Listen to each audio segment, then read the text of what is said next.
Hi, this is Sam with Handsoft. In this video, I'm going to talk a little bit about how to manage cross-team dependencies. So what we're looking at here is a backlog for a program with a number of features, and we got 3 teams working here. Each team are owning a set of the features. So Team Alpha is owning feature 1 here, and Team Delta is owning feature 2, and so forth. Now, in an agile environment, resolving cross-team dependencies lies within the team. And in order to do that, the team needs to have a forward-looking strategy in the backlog. So if we look at each team's backlog here, I've created these reports. So we got Team Alpha's backlog here, which is prioritized like this. We can see that they're currently working on these user stories, and these are the upcoming ones. Team Beta's backlog, working on these. These are their upcoming backlog items. And Team Delta. What you also might notice here is that there's a number of items that are blocked. And this is the signal that we cannot start on this story today for some reason. It could be due to logistical reasons like lack of hardware or something like that, but it could also be dependent on another team.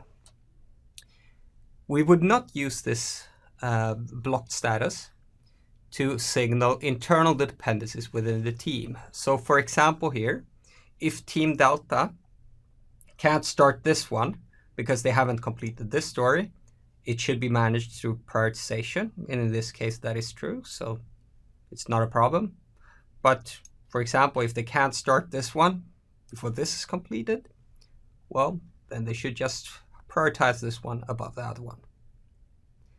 But for external dependencies, we need to signal this some way. So if we look here, we can see that this is set to blocked. We also added a little bit of a description. What is causing us to be blocked here? And the second thing is that we also added a link to which user story we need to be delivered before we can start working on this. So we can just click that and see what it is. I've also created a report here, which is called dependencies, which just filters out all the items that are in blocked status in the backlog and groups them by owner. So here we can see that Team Alpha has these 2 items in the block status.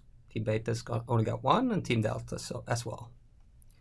Now this report can be used in a cross-team meeting where all the product owners are meeting together, talking about how their work are affecting the other teams and vice versa, to resolve these cross-team dependencies.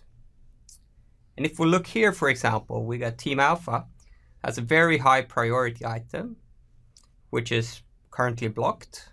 And if we look in their backlog, it looks like it's coming in the next sprint, which is probably going to cause some problems here because, well, it's highly unlikely that unless this story is completed in this sprint, then we have a problem. But right now it seems like they're working on it, so it's all good. If we take a look at Team Beta, for example, we can see that, well, they're probably going to be able to start the next sprint, but they also need to resolve this one so that the team that they're depending on are aware that they should probably start working on this. Otherwise, this one has to be down prioritized. And the same thing goes for Team Delta. They look pretty clean, so they can probably go ahead as long as this one is handled by the blocking team. As a team, you can also see on items that you have a dependency on, or that another team has a dependency on. So in this case, Team Delta knows that, well, they are blocking something with this item, so it's very important that it's coming out.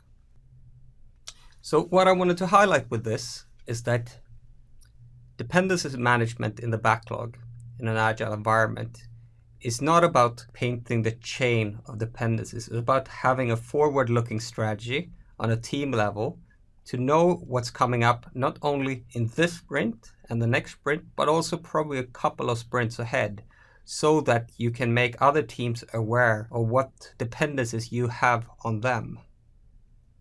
If you have any questions on this, feel free to contact us at support@handsoft.com. Thanks for your time.